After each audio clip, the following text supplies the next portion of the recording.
नमस्कार, मैं हूं आलोक मेहता। एडिटर्स आई में आपका स्वागत है। हमारा अनुरोध है कि आप एडिटर्स आई देखें, लाइक करें, सब्सक्राइब करें, मित्रों को, ग्रुप्स को फॉरवर्ड करें और उनसे भी आग्रह करें कि वे भी सब्सक्राइब करें, ताकि अधिकाधिक दर्शकों तक हमारी बात नियमित रूप से पहुंचे, उनकी राय और आपकी राय कमेंट्स के रूप में हमको मिल सके। पहलगाम से पाकिस्तान को नया पैगाम। पाकिस्तान अब सफेद झंडी दिखा रहा है, कह रहा है त्राहिमाम नहीं चाहते युद्ध, लेकिन उसका जो छद्म युद्ध है वो बंद होगा या नहीं। लेकिन जम्मू कश्मीर के मुख्यमंत्री उमर अब्दुल्ला ने बहुत अच्छे तरीके से एक पहल की है और पैगाम दिया है पाकिस्तान को। नहीं डरेगा हिंदुस्तान, समझ लो तुम पाकिस्तान। पहलगाम में मंत्रिमंडल की बैठक करके दुनिया को बताया कि देखिए, पूरा जम्मू कश्मीर अब धीरे धीरे पूरी तरह से आतंकवादियों का सफाया कर रहा है। कोई इधर तो नहीं, सीमा पर जो आ रहा है उनके तो ठिकाने ही नष्ट कर दिए। वो कहां से कैसे, अभी तो उनको पूरा व्यवस्थित होने में, उनको ठिकानों को लगाने में, उनको फिर नई भर्ती करने में क्या करना होगा ये पाकिस्तान जाने। लेकिन यदि अकल आएगी तो कुछ ऐसा हरकत अब नहीं करेगा, यदि उसे अपनी पाकिस्तान को बचाने की कोई इच्छा है तो। इसलिए ये जो कैबिनेट की बैठक हुई, इसमें यही एक सबसे बड़ा फैसला है कि भाई पर्यटक आए। पहलगाम क्यों, गुलमर्ग आए, किलनबर्ग आए। पूरे जम्मू कश्मीर में इस समय तो पूरा मौसम जैसे कहते हैं ईश्वर का वरदान होने वाला है। यहां से लेके अभी पूरा लगातार जिस तरह का मौसम रहेगा उसका लाभ दर्शकों को बहुत, जिसको कह सकते हैं कि आप जो पर्यटक हैं वो उसका लाभ ले सकेंगे। और ऐसे में कितने लोग पूरा गर्मियों में बिताने जाते हैं, उसके बाद भी जिस तरह से लोग जाते हैं, जो खुशहाली मौसम वहां का, न गर्म है न सर्दी है। ऐसी स्थिति में मंत्रिमंडल की बैठक करना, और निश्चित से ये प्रधानमंत्री नरेंद्र मोदी से जो उनकी मुलाकात हुई नीति आयोग की बैठक के बाद, और उससे ये सब हो गया कि अब समझ में आ रहा है उनको भी, जो प्रधानमंत्री कान में मंत्र फूंकते हैं, क्योंकि प्रधानमंत्री तो ये काम और राज्यों में भी कुछ करने की पहल कर चुके हैं। उनके अपने भाजपा शासित राज्यों का कहा गया कि भाई आप मीटिंग वहां करिए, कोई जरूरी नहीं राजधानी को जनता के बीच ले जाना है। हाँ, ये कि पहलगाम का अलग महत्व है इस पूरे संवेदनशील इलाके में, और इसके आगे की बात हम रखना चाहते हैं। ये तो सब आप खबरों में देख ही रहे हैं। ये सही है कि पूरा जम्मू कश्मीर की सरकार और जनता इस समय, जो थोड़ा बहुत पहले ढुलमुल होता था, भाई आते हैं क्या दिक्कत है विकास से, इस समय जो पाकिस्तान ने हमला किया उसके सबसे अधिक विचलित है कि भाई उसका इरादा साफ था। एक तो पूरे देश में हिंदू मुस्लिम दंगा कराए, दूसरी तरफ यहां जम्मू कश्मीर में जो बिल्कुल एकदम करोड़ों में 2-2, 3-3 करोड़ पर्यटक आ रहे हैं, रुक जाए। अब उसका जवाब यही होगा कि बड़ी संख्या में पर्यटक पहुंचे और विकास की गति को भी कई गुना तेजी से, टाइम बाउंड, समयबद्ध, जो गृहमंत्री अमित शाह कहते रहे। और इसलिए मैं फिर से कहूंगा कि इसमें ये ठीक है कि अब चुनी हुई सरकार आ गई है, लेकिन अब जो राज्यपाल है मनोज सिन्हा, उनको भी अधिक तालमेल के साथ विकास कार्यों को आगे बढ़ाने में केंद्र और उसके बीच जो तालमेल का दायित्व तो रहता है राज्यपालों का, तो इस समय ये संकट की लड़ाई का एक दूसरा दौर है। एक तरफ सेना अपनी तैयारी में है, कहीं पर भी कुछ ऐसा नहीं होगा, वो ड्रोन कहीं से लाए, कहीं से मिसाइल की बात सोचे, ये अलग बात है कि अब उसकी तरफ से तो उसने बार बार रोना शुरू कर दिया है। कल ही उसके प्रधानमंत्री ने फिर से नाटक किया और कहा तो है कि हम शांति चाहते हैं, हम बात करना चाहते हैं, लेकिन बात प्रधानमंत्री कह चुके हैं, बातचीत ऐसे नहीं होगी, हम देर इतनी जल्दी बहकावे में नहीं आएंगे और कश्मीर को लेने पर बात करेंगे। कश्मीर पर बात करेंगे मतलब क्या, वो तो जनरल मुशर्रफ के समय में भी एक नक्शा लेकर वो आ गए थे, ये हिस्सा तुम्हारा, ये हिस्सा हमारा। तो झांसा नहीं चलेगा, धोखा दे चुके 75 साल। आप पाकिस्तान के हुक्मरान 75 साल में बार बार धोखा दे चुके हैं, और इसलिए अब भारत इस मूड में नहीं है। और इसलिए प्रधानमंत्री नरेंद्र मोदी ने गुजरात की अपने 2 दिन के कार्यक्रम में एक बार फिर से कह दिया साफ साफ जनता को, गुजरात भी सीमा से लगा हुआ है, यह भी याद रखिए, बहुत ही सेंसिटिव है। समुद्र के किनारे से उस पार कराची से लेकर के, और इसलिए वहां भी इंतजाम इस बार खूब किया गया था। उसने भी कोशिश की थी कि गुजरात के उस पर मिसाइल फेंकी जा सके। तो प्रधानमंत्री ने कह दिया है कि देखिए, अब वो समझ ले, अब रोटी की भीख मांग रहा है। मैंने भीख शब्द इस्तेमाल न भी किया है, लेकिन उन्होंने कहा है कि रोटी चाहिए या गोली चाहिए आपको। हमारे पास दोनों है। हम यदि रोटी अपना पानी से करना चाहते हैं, आपका पानी बंद किया गया, लेकिन अभी तुरंत वो सिंधु नदी जल समझौते को स्थगित किया गया है, कोई खत्म नहीं किया गया है। उसके लिए आपको बाध्य होना पड़ेगा कि आप माने कि हम ऐसे आतंकवादी गतिविधि नहीं करेंगे और कश्मीर पर आगे हम ऐसी कोई गतिविधि नहीं करेंगे। दूसरा मेरा आग्रह है, और मेरा एक सुझाव कह सकते हैं आप, और लोगों ने भी पहले भी कहते रहे हैं कि भारत में पर्यटक एजेंसियां तो बहुत हैं। भारत सरकार का भी भारत पर्यटन विकास निगम है। कई बार बड़े नेता, बड़े अधिकारी उसके प्रमुख होते हैं।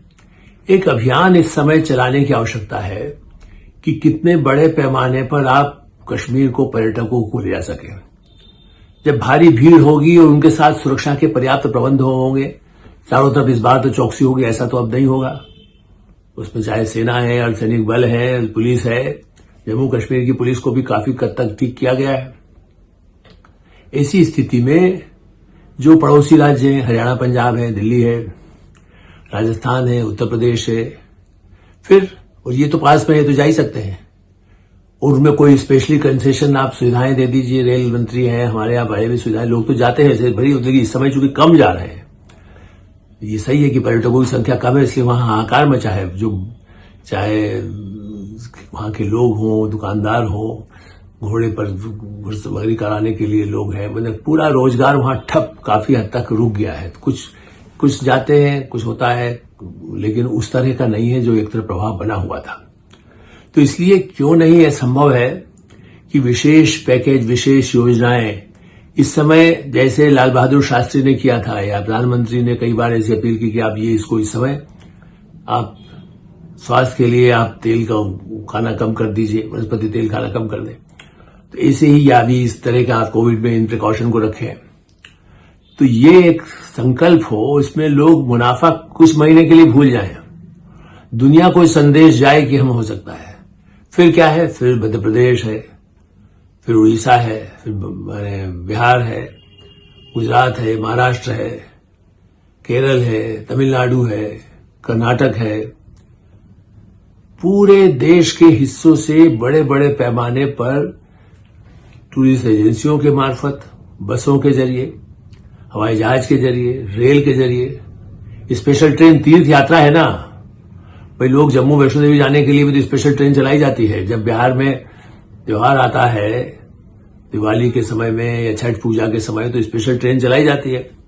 तो इस समय ऐसा लगे कि पाकिस्तान को अब जनता जवाब दे रही है, जनता पैगाम दे रही है कि देखो तुम कुछ भी करो, अब हम नहीं डरने वाले हैं। दे रहे हैं, स्त्री पुरुष जा रहे हैं, अभी उस इलाके के लोग अभी पहुंचे भी हैं कुछ, लेकिन उस पैमाने पर नहीं पहुंचे हैं जो उमर अब्दुल्ला का संदेश है। और उसे इकोनॉमी आप देखिए विद इन 6 मंथ पहले से कई गुना और अधिक अच्छी होगी, और उसका लाभ देश को भी होगा। फिर जम्मू कश्मीर में जो फल पैदा होता है, जैसे आज प्रधानमंत्री ने कहा कि भाई देसी चीजों का उपयोग करिए, विदेशी चीजों को ज्यादा इस्तेमाल करें। मेरा यह भी कहना है कि यदि कश्मीर का सेब है, यदि हिमाचल का सेब है, यदि अरुणाचल का सेब है, जो या भारत के और जो इस तरह के हमारे फ्रूट्स हैं, आम है, अमरूद है, ये सब जो अच्छे से अच्छे क्वालिटी के हैं, ये सब जो निर्यात हो रहे हैं, निर्यात हो, आमदनी उससे होती है, लेकिन ये मौका है जब खास करके कश्मीर का शहद हो, ड्राई फ्रूट्स हो, फल हो, वो भारत में बड़े पैमाने पर ही लोगों को खरीदने के लिए प्रोत्साहित किया जाए, और निर्यात के बजाय उसको उस दाम पर जैसे होता है, चूंकि उसका यदि क्वालिटी बेहतर होगी, आपसे वरना सब एक्सपोर्ट कर देंगे तो फिर कहते हैं अरे वहां। और दूसरा, आज चूंकि वर्ल्ड मतलब हमारे समझौते हैं विश्व व्यापार के, तो दुनिया का, अफ्रीका का आम आ जाएगा, अफ्रीका का दूसरे कंट्री का, अमेरिका का सेब आ रहा है, अमेरिका हमारे आम को रोक रहा है, दूसरी तरफ हमारा जो है हम कहीं और से आयात हो रहा है। ऐसी स्थिति में एक सबसे बड़ा जवाब ये होगा कि इस क्षेत्र के फल और ऐसे ही भारत के जो अच्छे उत्पाद हैं, उनकी एग्जीबिशन इस समय पूरे श्रीनगर में, पहलगाम में कोई बहुत खर्च उसमें नहीं होता है। पर्यटन के लिए प्राथमिकता, पर्यटन सबसे बड़ा उद्योग दुनिया में कई जगह है, स्विट्जरलैंड में है, चीन में है, जो हम सबको प्रतियोगिता करना चाहते हैं। आप याद रखिए, पर्यटन वहां अपने देश के लोगों के पर्यटन के जरिए, विदेशी जितने आते हैं उससे आते हैं, लेकिन अपने देश के पर्यटकों से ही उसकी इकोनॉमी को बहुत बड़ा फायदा होता है। जापान के पर्यटक कितने बड़े पैमाने पर जाते हैं। कश्मीर को लेकर के जो ऐसे संपन्न देश हैं, जापान है, ऑस्ट्रेलिया है, अमेरिका है, कनाडा है, ब्रिटेन है, फ्रांस है, वहां भी हमारे दूतावास, हमारे उच्चायोग बड़े पैमाने पर यह अभियान चला सकते हैं। कश्मीर चलो, नारा हो पहलगाम चलो। आतंकवाद का जवाब है कि जो हमारे यहां के 50 लाख लोग भी एक साथ जाने लगेंगे बार बार एक महीने के अंदर, तो आप देखिए उसके बाद पाकिस्तान की हालत क्या होगी। मार्च करने लगे यहां से, तो कश्मीर का जो वो हिस्सा है सेना के, उसमें तो मार्च में ही सेना जाके कब्जा कर सकती है, लेकिन नहीं, चूंकि आज कई उसके, हम तो चाहते हैं कि वार्ता के जरिए, समझौते के जरिए वो पाकिस्तान ऑक्युपाइड कश्मीर भारत को मिले। भारत ने ये नहीं कहा है, वरना तो अभी भी कर सकते थे, कभी भी कर सकते, लोग कहते भी हैं। लेकिन भारत दुनिया को ये संदेश भी देना चाहता है कि हम कोई हड़प, हम आप तो अपना हिस्सा ले रहे हैं, जो भारत का अविभाज्य अंग रहा है, जिसके लिए विधानसभा, लोकसभा, सभा, सब जगह उसके लिए स्थान हमने रखे हुए हैं, क्योंकि हम तो मानते ही नहीं है कि वो अलग हुआ है, वो है कब्जा उन्होंने किया हुआ है, कई जगह ऐसा होता है। तो इसलिए इस समय सबसे बड़ा पैगाम ये होगा कि पर्यटन के जरिए और उद्योग व्यापार के जरिए, भाई सऊदी अरब वहां आ रहा है, यदि यूएई ने पैसा इन्वेस्ट करने कहा है तो उनसे कहिए कि ये देखिए टाइम बाउंड है, आप फारूक अब्दुल्ला पहले रहे, अब उमर अब्दुल्ला, कंपेरेटिवली बहुत कुछ उनको सबक मिल चुका है। अब भ्रष्टाचार की गुंजाइश भी कम रह गई है, जितना पहले हुआ वो मामले चलते रहे जो चले, उनके कार्यकाल में जो हुआ, या महबूबा मुफ्ती के समय में जो गड़बड़े हुई है वो अपनी जगह। इस समय सब कुछ स्थगित। पहले लड़ाई ये लड़ाई है कि पाकिस्तान को इसका करारा जवाब दिया जाए, और ये करारा जवाब गांधीयन स्टाइल है।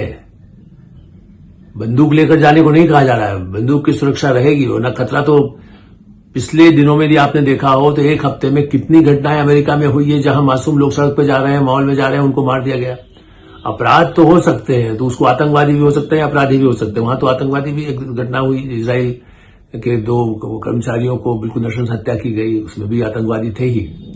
तो जो आतंकवादी नहीं है, अपराध के नाम पर भी जो बंदूक की छूट है, तो भारत में इससे विचलित नहीं हुआ जा सकता। कई ऐसे इलाके रहे हैं जहां पहले कुछ डिस्टर्ब इलाका होता था, अब तो हम तो कहते हैं छत्तीसगढ़ का चित्रकूट जो है वो नियाग्रा फॉल्स की नंबर 2 कह सकते हैं आप जाके देखिए, बारिश का मौसम आ रहा है। ऐसे ही जम्मू कश्मीर में आपको खाली श्रीनगर में झील दिखाई देती है। जो जम्मू कश्मीर के अधिकारियों ने मुझे कई बार बताया कि इतने ऐसे स्थान हैं जहां पर झीलों का, आपको इतने सुंदर झीलें हैं, वहां लोग पहुंचने की साधन सुविधाओं की बात है, लेकिन आपको हर कह सकते हैं 100 किलोमीटर के अंदर आपको जो है वो कई झीलें मिल सकती हैं। तो झील है, पेड़ है, फूल है, फल है, और पर्यटन के जिसे कह सकते हैं वहां के लोग अब बहुत दिल से स्वागत करने के लिए तैयार हैं।